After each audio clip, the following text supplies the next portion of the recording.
Hello and welcome to GamingBolt, and today we're going to review World of Warcraft Battle for Azeroth, Blizzard's latest and greatest expansion for the long-running MMO.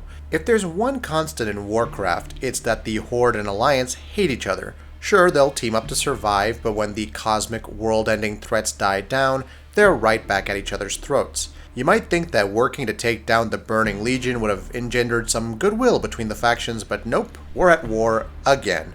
Things start when Sylvanas Windrunner, the current Horde warchief, decides that a depleted alliance is ripe for the pickings and attacks Darnassus, the Night Elf capital city. She hopes to take the city, kill the Night Elf leaders, and splinter the alliance so she can defeat the individual nations more easily. When that doesn't work, she decides to burn down Teldrassil, the sacred Night Elf world tree, and the entire city to the ground, with Night Elf civilians inside. In retaliation, the alliance attacks Lordaeron, the undead city. They manage to take it out, but Sylvanas drops Blight on it once they do, rendering the city uninhabitable. After that, the battle for Azeroth is on. This is where the expansion properly picks up. At the beginning, you'll spend more time recruiting other nations to your cause than fighting the other faction. The Alliance head to the human nation of Kultiris, while the Horde attempt to bring the Zandalari trolls into the fold. Unfortunately, both nations have their own problems, so you'll have to solve those before they'll lend you their aid. I largely played an Alliance character for this review, so that's the perspective I'll be approaching things from. In Kultiris' case, the country is controlled by 4 noble houses. House Proudmoore, which is run by Admiral Catherine Proudmoore, runs the capital city of Borealis, so the plan is to send her daughter Jaina to petition her for aid.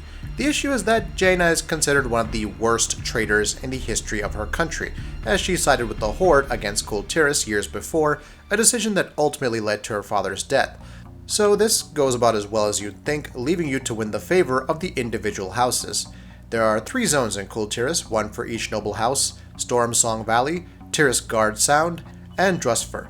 The game's leveling system lets you tackle these in any order you'd like, and each zone in the game, whether Horde or Alliance, is great. Each area feels like a real place with different flora and fauna that gradually shift into one another. In Tiris Guard Sound, you naturally transition from Noble Estate to Port Town, while Drusfer becomes more and more ominous as you venture into the magical corruption overtaking it. At a certain point, you'll also gain access to the War Campaign, which replaces Legion's class halls. The War Campaign allows you to recruit followers who can be sent on quests to acquire rewards, research updates that will aid you in Battle for Azeroth's zones, and opens up new quest lines. It starts by sending you to the different zones on the opposition's island to establish a foothold by completing a small quest chain. Once finished, this allows you to quest in the other faction's zones, though you may want to do it in the new war mode. Servers in previous eras were divided into PvE, player versus environment, and PvP, player versus player, allowing players who didn't want to engage in PvP throughout the World of Warcraft to focus on other things. However, Battle for Azeroth ditches that system completely, opting for War Mode, which lets you turn World PvP off and on at will, provided you're in your faction's major city. There are benefits to keeping War Mode on. You'll gain more experience and gold, and you'll also be able to use your PvP talents. The downside is that you're always at risk of being killed. Progressing in the War Campaign also allows you to unlock world quests, which operate more or less the same way they did in Legion, offering time quests that appear randomly on the different zones and provide rewards for accomplishing them, and the new Island Expeditions. Island Expeditions are essentially scenarios from Mists of Pandaria, just expanded into a repeatable mode.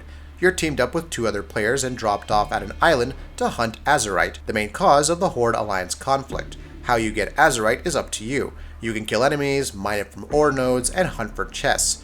The wrinkle here is that you're not alone. There's a team from another faction hunting for the stuff too, and you have to get a certain amount before they do. It's a fun addition. The fact that it's a race adds tension and strategy, and there's a lot of ways to win. You could repeatedly kill the enemy team to slow their progress, or just leave them alone in the hopes of beating them honestly. You might also try to kill a big monster or pull a bunch of mobs at once to speed things up. The best part is you can choose to do them in either PvE or PvP. It's a nice touch that respects the story while allowing players to play how they like. While I'm positive on much of what Battle for Azeroth offers, there are serious negatives to the game. Artifacts were a possible addition to Legion, and it doesn't seem like Azurite armor will be able to properly replace them, though they operate in much the same way.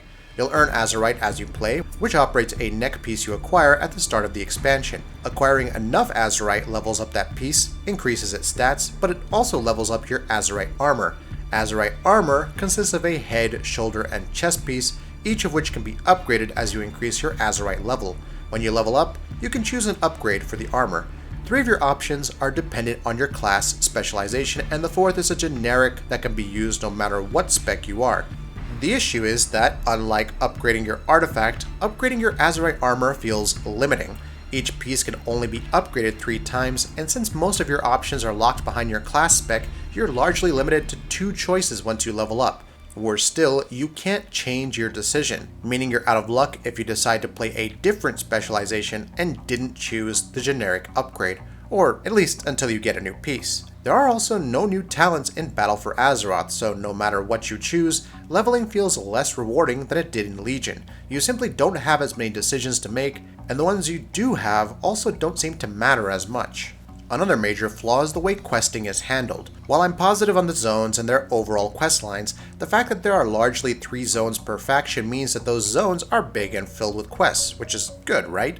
Well, because of this, completing an individual zone takes a very long time, and some zones start to drag. Tiersguard Sound doesn't suffer from this as much since the zone is quite varied, often taking you to different looking areas and having you fight new enemies, but by the end, Drustfur can be a slog since the entire storyline revolves around destroying a coven of witches. Drustfur's questlines are excellent, but you can only fight the same few enemies so many times before it starts to get boring. To make matters worse, the zones are often overstuffed with side quests that add nothing to the main story, and it can be difficult to tell which is which. You spend most of Drustfur liberating areas from the witches, so when you run into a couple of druids helping liberate a farm from witches, it seems like a main quest. It isn't. This wouldn't be so bad if the zones themselves weren't so long or if these side quest lines were clearly marked, but they aren't. There's also the issue of level scaling.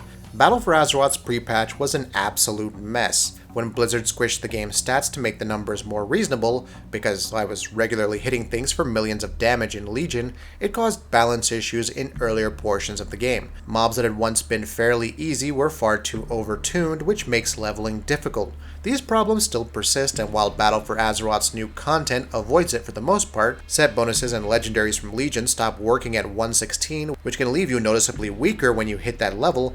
It can make leveling harder for low-level characters.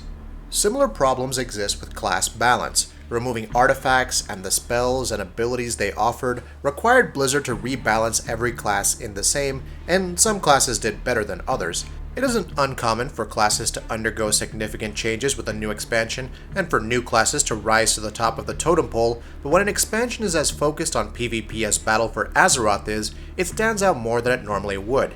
It's impossible to say how this issue will turn out, given how new the expansion is, but it's something to keep an eye on. I also have to mention the story. While I think Battle for Azeroth's story beats are largely handled well once things get going, the premise once again makes the Horde the bad guys. Blizzard has often spoken about the fact that both factions do bad things, but the Horde are clearly the bad guys in Battle for Azeroth. Sylvanas burns down a tree full of civilians because Night Elf told her she was a jerk, and normally this would be fine. Characters are allowed to do bad things and make poor decisions.